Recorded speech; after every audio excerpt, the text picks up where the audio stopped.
My mother always made me play hide and seek with her. It was just her and me, and we played at 9 o'clock each night.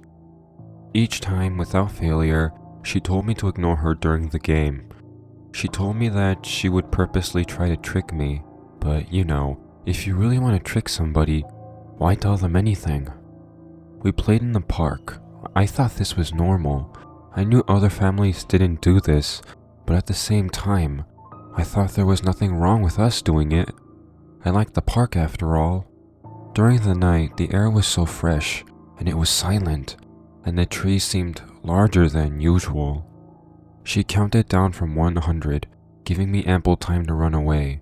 My general competitiveness always made me run away and as far away as I could. I'd find some space behind many trees and I'd lie down. The park was large, but somehow my mother always manages to walk past me at least 3 times in those 20 minutes. I'd always hear her speaking as she'd walk past me. "Come out, Clara. Clara, please come out. I'm sick of this stupid game, Clara. It's cold and I just want to go home." I ignored her. When we first started with this game, I'd been foolish enough to leave my hiding spot. My mother's face immediately turned to one of fury. She'd walk up and grab me tightly by the shoulder as she scolded me relentlessly. "I told you not to listen to me, didn't I?" She would drag me back to the car and ignore me until the next day, when we played. I didn't know why she did it. After I'd stopped listening to her during the 20 minutes of game time, it would no longer trick me. I knew she was lying, and it simply seemed like a waste of breath and energy to keep calling out for me. She got angry when she found me too. The park was a huge place, and if she hid somewhere, I would never find her. But somehow, my mother was excellent at tracking me down. It was like she sniffed me and hunted me down. Instead of getting angry at me, she got disappointed. She sighed loudly, and her eyes would tear up, before she dejectedly walked to the car. That gave me the worst feeling ever, filling me with inadequacy.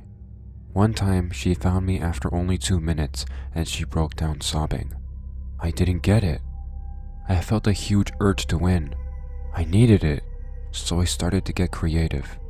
I hid myself in the bushes, and I'd change my clothing to be more green and black, and generally more inconspicuous. I got high up in trees, so it would be difficult to see me from the ground. I learned to stay still, really, really still. And when I won, my mother would give me a smile. It wasn't a smile of happiness or a smile of pleasure.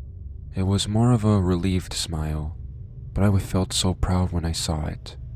We'd go home and I'd have an easy time falling asleep. Then my father came. One day when I came back from school, I saw him talking to my mother. He was almost never home.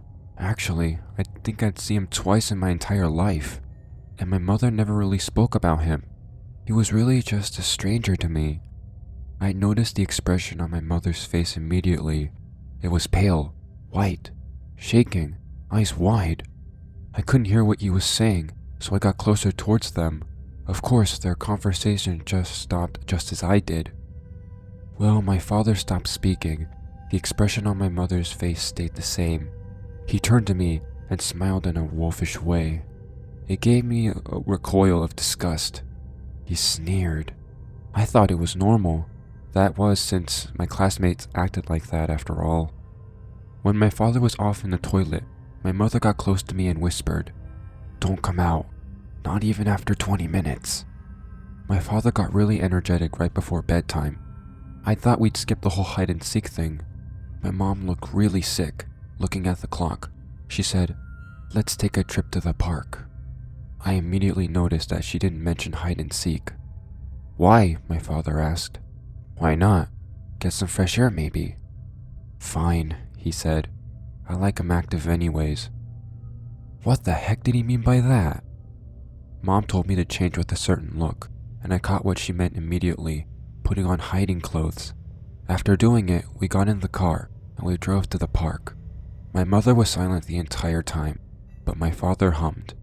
We walked together in the park for a while. My dad mumbled about work. I don't remember much of it. Honestly, it didn't sound like any job I've ever heard. Then suddenly, my mother pointed at a tree in the distance. I noticed that it was the same tree she found me hiding behind the last time she caught me. These trees got so old, then they die. It's a shame they're stuck in the same place, unable to get away from the virus.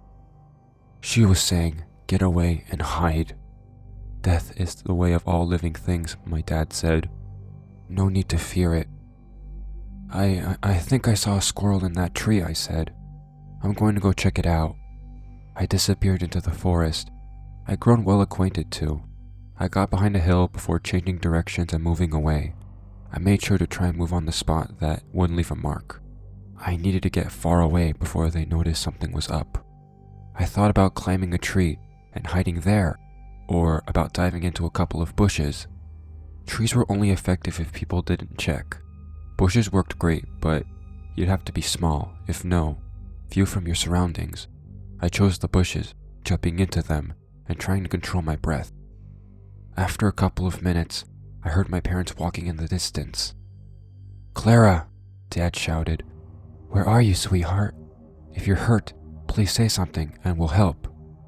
"Clara," Mother said. "Clara, can you hear me, darling?"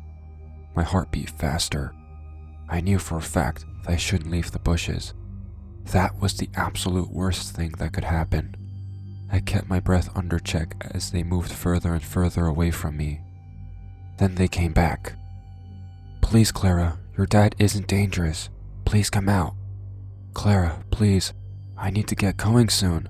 Please come out." "Clara," Mom said. "Where are you?" "Stop this silly nonsense," Dad said. Their voices eventually faded out. I stayed there, in the same position, for nearly a whole hour. My body started to ache, and I could feel insects crawling around the back of my leg. I really wanted to leave this position. I heard a stick snap in the distance. It came from behind me. I hadn't heard their voices at all. Had they just stopped speaking? That terrified me, and I knew I needed to turn around and get a view, but I knew that would give me away. "Clara, stop this silly nonsense. Come out." I was entirely silent. "Clara, please come out." Her voice was turning more and more desperate, more guttural. Fortunately, it was what seemed to be around 70 meters away from me, but she was approaching. "Clara," Mom said, "I'm getting tired. I just want to go home, eat, and sleep." I stayed silent as the voice grew louder. She was approaching me. "I know you're in the area. It's only a moment of time before I find you. I will skin you. I'll start with your forearms, peeling off your skin, just like a peeling back cheese. I'll wager there'll be a lot. And screaming. I won't be able to focus, but that's alright. I can always switch to your other arm." She came closer. "You won't like it. I certainly wouldn't. But I'm not as stupid and disgusting as you are, Clara. No, I'm glad I'm not a creature of filth like you. The only good you can serve is being in my belly, by fueling me. I'll find you." The voice was only 20 meters away. "You'll regret not coming out." 10 meters. "You know I don't eat the bones. They get stuck in my throat, but I can't leave them. I'll probably take them home with me and suck on them. They have a good taste, you know. It's perfect." 2 meters. She giggled. Did she find me? Oh no. I debated whether I should stay still or hope for the best, or if I should look back. My fear was killing me, and it had to know, but I know looking would make noise. No, I had to stay still. "I know where you are," she said. But then she began walking away from my spot. I stayed still for that entire night, even after I was certain that they'd gone away. It was only when the sun was above me I could hear other children that I stood up. One child jumped back and shrieked. He must have gotten properly terrified. Then I made my way home. Dad wasn't there, but Mom was. She hugged me.